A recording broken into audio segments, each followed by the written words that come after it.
I did a Facebook post today that I thought was interesting. I wanted to share, and this information's been out there before, but sometimes I just get the feeling, no matter how many times that I post this evidence, people don't get it. I mean, it's like that. It's like they go stupid or whatever. I can't understand it. I mean, if you know that I wasn't shot with my gun, then we know somebody come to my home and shot me, right? I mean, right? That means that somebody's going breaking into private homes and murdering people. That's Charles Manson stuff right there. And so here, let's look at the facts again. And that's one reason I always post the screenshots and the medical records and the police reports and the security camera pictures and the log files. It's because it's all backed up with evidence. That I mean, it's not my word against their word. These are the facts. Somebody come to my home, broke into my home. They drove from their home to my home and tried to kill me. And we're trying to figure out who that is, because obviously they murdered the last guy that lived here, and it's believed they murdered that girl at that oil show party. And so here I'm going to just run over this quick Facebook post here. Woodward and Naylor were seen arriving at 11:01, and Dickey was inside my home at 11:03, but not seen arriving. Tunnels. These little colorful memes there. Yeah, it has a limit on words, so I have to, you can't tell a long story on them. And, you only got so many words. And so Woodward, who's Woodward? That's Martin County Sheriff John Woodward. This is Midland County. First guy to show up at my house is a sheriff from a different county. Nobody's ever explained that, and his name wasn't on the police report. We didn't even learn he was here until 6 years later, and I had to pay a private investigator to get him identified, I mean, it's nuts. That's nuts. He was followed by the late Midland Sheriff Deputy Mike Naylor. Okay, and Naylor was seen arriving at 11. They were both seen one after another arriving at 11:01. I crawled out at 10:42. Okay, but the police report that I didn't get until 2019, because it was illegally withheld from me and didn't know it existed. That's what caused the secret police. Showed that Dickey was inside my home at 11:03. Okay, but he wasn't seen arriving. Okay, and so how does that work? Well, it's real easy to tell that he come from under my home. Multiple people said tunnels, underground facilities here. Ex-wife already told me a trap door was here. Triple proof shows I wasn't shot my gun, and somebody 2 inches above ground level shot me, right? Somebody under my home shot me. And so we're looking at the very real possibility that it was police under my home that tried to kill me. Okay, I mean, that's what it's looking like. And it needs to be investigated. Did that happen? Did it not? Because I would think that'd make them first suspects on what's believed to be the murder of Mike Lawhon. Okay, and so here's my first letter proof here, and I'll read it real quick too. My security camera recorded me crawling out of my home at 10:42 on January 28, 2012. These killers had stolen my cell phone and cut my phone lines before shooting me by surprise from point blank range. This was my only hope of surviving this premeditated murder attempt. Nobody accidentally breaks into a home and accidentally shoots a homeowner. It's premeditated. We know that. I'm home by myself. We know I wasn't shot with my gun, so somebody came to my home and shot me. It's premeditated capital attempted murder. Okay, done during the commission of felony. Here's the video at 10:42. Okay. They sneaked in my home, got my phone and shot me by surprise. I was supposed to die. Okay.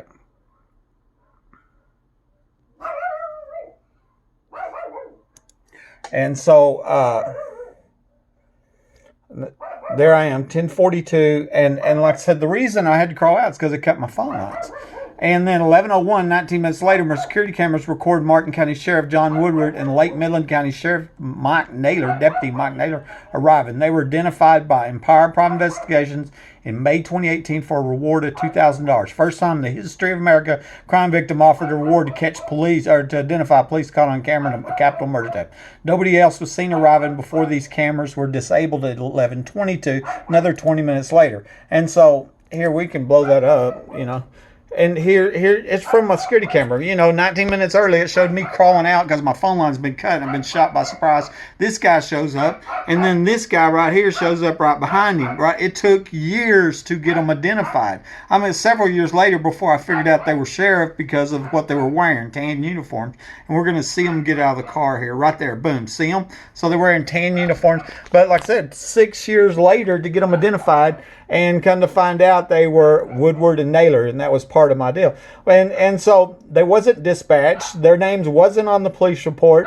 And so who called them? Nobody's ever told us that. Did somebody call over to Martin County, 30 miles away, and say, John, get over here, buddy got shot? I mean, what is explaining a sheriff from a different county showing up at my house minutes after a premeditated capital murder attempt? And nobody will answer that question, okay? And then in 2019, we find, I'm trying to talk over my dog. We find out that there was a police report for this night, which had been illegally withheld even after it was subpoenaed. Okay, as you can see, it shows that MPD officers Davis, Dickey, Chadwell, Angel, and L were at my home before the front cameras were disabled, but they were not seen arriving. That's a huge deal. Lieutenant Dickey was inside my home at 11:03, so how could this be? That was 2 minutes after Naylor and Woodward were seen arriving, and he didn't show up in them cars. It tells us they came to my home from the tunnels that Ricky Ronaldo and others said were here. So I parsed the police report. This is the police report. It's time-stamped, okay? So we know at 11:01 Martin and Naylor showed up, right? And that's still not explained. And then then here you got Tony Dickey, a lieutenant at the Midland Police Department, at 11:03. He's inside my house saying no one in the house inside and lots of odd things like booby traps, which was a lie because there's no booby traps in evidence because there was no booby traps. Somebody sneaked in my home and tried to murder me during a home invasion. There was a burglar trapped in my guest bathroom, and we're and I think when we look at it, we're gonna, my guess, Tony Dickey let the burglar out. Maybe these police shot me to free this trapped burglar. So they're working with a burglary theft ring that are rigging homes, and that's who's getting in the attic. And that's why the police department is saying, oh, nobody's ever reported anybody in the attic because they're involved in the burglary and the crimes. Does that make sense? Everybody got that? Dickey, Davis, Dickey, Chatwell, Angel, and Hell. Okay, so I mean, these guys have got questions to answer. How could you be in Buddy's house if you didn't go in the front door? And the obvious answer is they come in the trap door. The ex-wife told me was here. They were under my house. Come in the tunnels. Ricky Ronaldo was over here, and they're probably in an underground facility. Looks like it's in my backyard in Google Maps, and it's believed that there's a big party going on back there that night. The ex-wife told me there's a lot of people here. After I returned from the hospital, I found pry marks on the top of the inside door jamb of my guest bathroom. This is one of the doors I had tie wired shut earlier in the day after noticing a burglar had been in my home again. This evidence made it clear that I trapped a burglar in this room before I was shot. Obviously, it was Lieutenant Dickey that let that burglar out. It looks like it was some corrupt police officer that tried to murder me in my own home, and that would explain the unprecedented public corruption and obstruction of justice going on. I had first reported a burglary in 2010. I had first reported somebody in my attic in January 2011. A year later, I was ambushed and shot with burglar alarms gone in my attic, and now homeowners all over Midland, Odessa, and many other states are reporting people in the attic. And, and I want to say that, I'm a lifetime supporter of law enforcement, and, as a 28-year company man, homeowner, I'm reporting crimes. What I'm doing, I'm the good citizen reporting crime, but I do take a very strong stand against police corruption, and especially police that are sneaking into private homes and murdering citizens and working with burglars. Okay, and that looks like what's going on here. This is a picture that's taken, and it's inside my guest bathroom, looking down the hallway. My bedroom's on the right here. Okay, at the top of the door jamb, I noticed these pry marks. I had painted the entire home when I first got here a few years earlier, and they sure wasn't there when I shot. So it was real clear that was one of the doors that I had tie wired shut earlier in the day. And now it's clear somebody was trapped in this room before the murder attempt. And so if you think that out, they're in a dire situation because they got two choices. They turn themselves in, and then that exposes the tunnels, the underground facilities, the murder of the little girl, the murder of Michael Hahn, all the other homes that they've rigged like this and broken into. I mean, a national crime racket going on. If they turn themselves in. And so it's real clear what they did was, let's murder the homeowner, and probably maybe that's what happened to the last guy. Same thing. You're going to see he was reporting people breaking in his house, and even at the nurse's notes at the ER minutes after I'm shot, here I'm going, the burglar alarms kept going off. Them sirens were burglar alarms in my attic, and I was tie wiring the door shut to keep them out.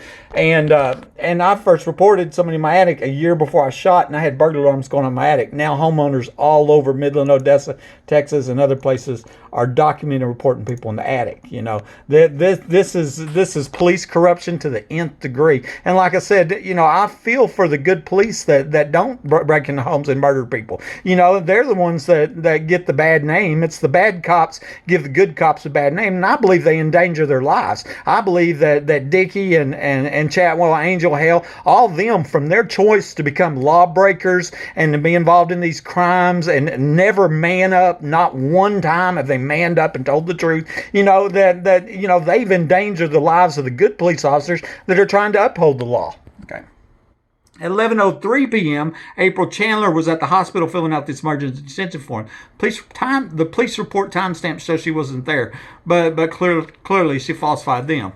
She starts to write that I shot myself, but then scribbles that out knowing it was a lie and changes the word to say I had caused myself to suffer a gunshot wound. I took this to mean that she was blaming me for a burglar breaking into my home and shooting me, and maybe because I had unknowingly trapped that criminal in my guest bathroom. Remember that triple proof shows that I wasn't shot with my gun, so somebody came to my home to kill me. I mean, we know that. That's a fact. And I want to show you here this the timestamp for one. 11:03. Remember, that's when Dickie's in my house. Remember, 2 minutes earlier, Woodward and Naylor are seen arriving, but Dickie's never seen arriving, and he's in my house 2 minutes later. Well, at the hospital, 11:03, and the police report shows Chandler's up there at the 7-Eleven, but Chandler was lying about that part because his Rosie Rodriguez met me at the 7-Eleven. They both lied on that. But here's what she writes: Mr. Webb showed paranoia to the extent that he SHO. See, she started to write to the extent that he shot himself, and she scribbled that out, knowing that that's a blatant lie, and this is a premeditated capital attempted murder. So she scribbled that out and changed her wording to say he caused himself to suffer a gunshot wound to the ankle, as in it was my fault. I'm a homeowner, minding my own business, under home invasion.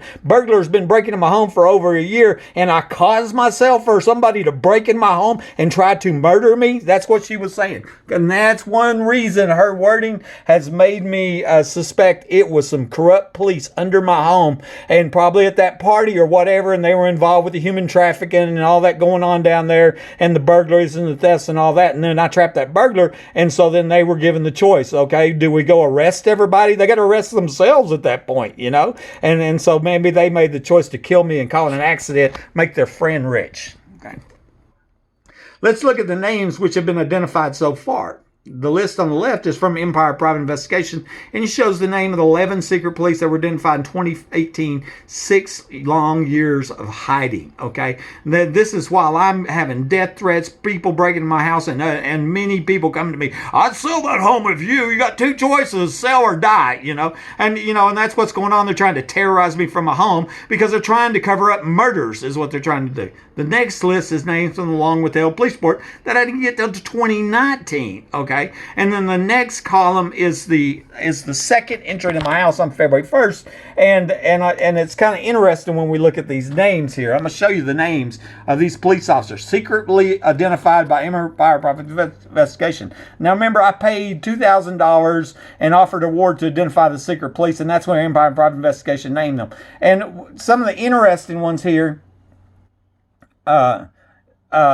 Rosa Rodriguez is the only person seen on camera on the two entries. I want to show you that because this is the second entry right here. Racco, Hale, Ramirez, Rodriguez, Stanley. I wasn't never supposed to find out about the entry on 129 right here, okay? And, because they tried to disable the camera, they hid the police report, and that they were in my home staging the crime scene. This was going to be the only known entry right here. And the only person on both of them is Rosie Rodriguez. Okay, so these are the ones caught on camera, and these are the ones that come from the police report. Well, it would make sense in a normal world where they're not, we don't have dirty cops covering up murders. Then these would be the same people the private investigator identified, the same people in the police report. That's not what happened here. We have missing names, okay? And I'm sure it's not accident because two of the missing names, they're cops that are now dead. I'll let that sink in. Naylor and Simpson's name is not on the police report, but they were seen on camera. How about Woodward? The sheriff from another county shows the first one to show up after I crawled out from a premeditated murder attempt, and his name ain't on here. You see how big a deal this is right here? That's what's going on, folks. This is just blatant, in your face. We'll break in your home, we'll kill you, murder you, and then we're going to call you crazy, destroy your life, terrorize you from your home. That's what's going on here. It's logical to assume the same people who tried to murder me were also connected to the death of the last homeowner, Mike Lawhon. His death certificate says he died in Fort Worth, but a neighbor told me twice that he died in my home. That was Marilyn DeLuigi.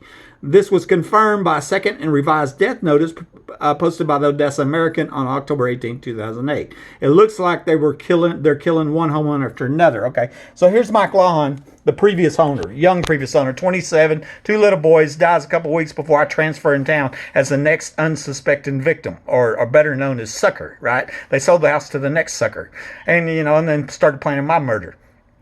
And so if you Google his name, what you're going to find is the Odessa American posted the first death notice, said he died in Fort Worth, and then 4 days later they posted a second death notice, changed the location of death to say he died at his residence.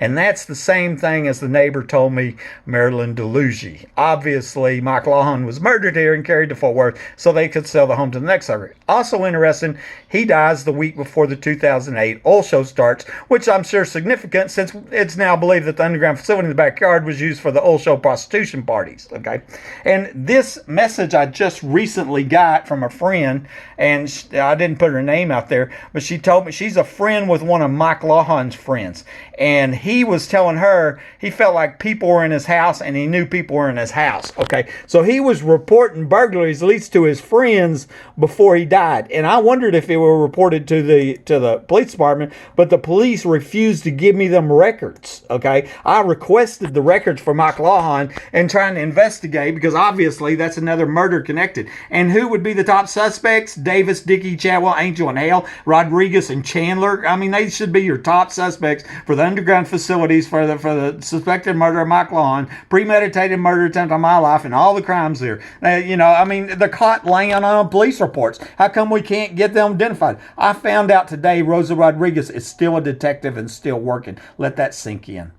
And then my friend was at the oil show party where the young girl was murdered in 2010. It was somewhere close to my home, and I suspect in the underground home said to be here. In 2013, the remains of a young girl were found. Only one news story has been done in 7 years, as if they know it's the girl from the oil show party, so they don't want it investigated. Her life doesn't matter to them, no more than my life or the life of Mike Lawhon. Shaking my head. And this is a print screen. You can Google it. It's from Your Basin, which is Kay West, and Kay West wrote in 2013, as far as I know, this is the only story I've ever seen on this little girl. Remains of a 14 to 21-year-old girl found outside of Midland about a year after I was told by my friend of a young girl being murdered at an oil show party, and she was afraid to report that murder and said high-level police were there. And who do you think them police are? I bet you some of them's Davis, Dickey, Chatwell, Angel, Hale, Rodriguez, and Chandler, and then some of them other ones too, I'm sure.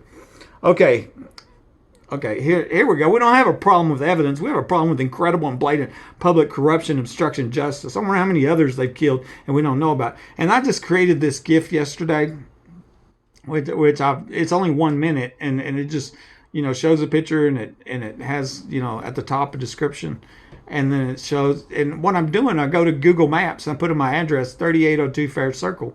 And you switch between the map screen and the satellite screen, and I'm making a point that there's a big old facility in my backyard that can't be seen from above ground. And I've got a woman recorded saying that there's 4 3-bedroom underground homes. So I believe this is one of the underground homes. That might be where that little girl was murdered at the 2010 oil show party. And, and that might be where Davis, Dickey, Chadwell, and Angel were in hell were when I trapped that burglar in my guest bathroom. So next, well, what do we know about former Martin County Sheriff John Woodward, the first person that arrived?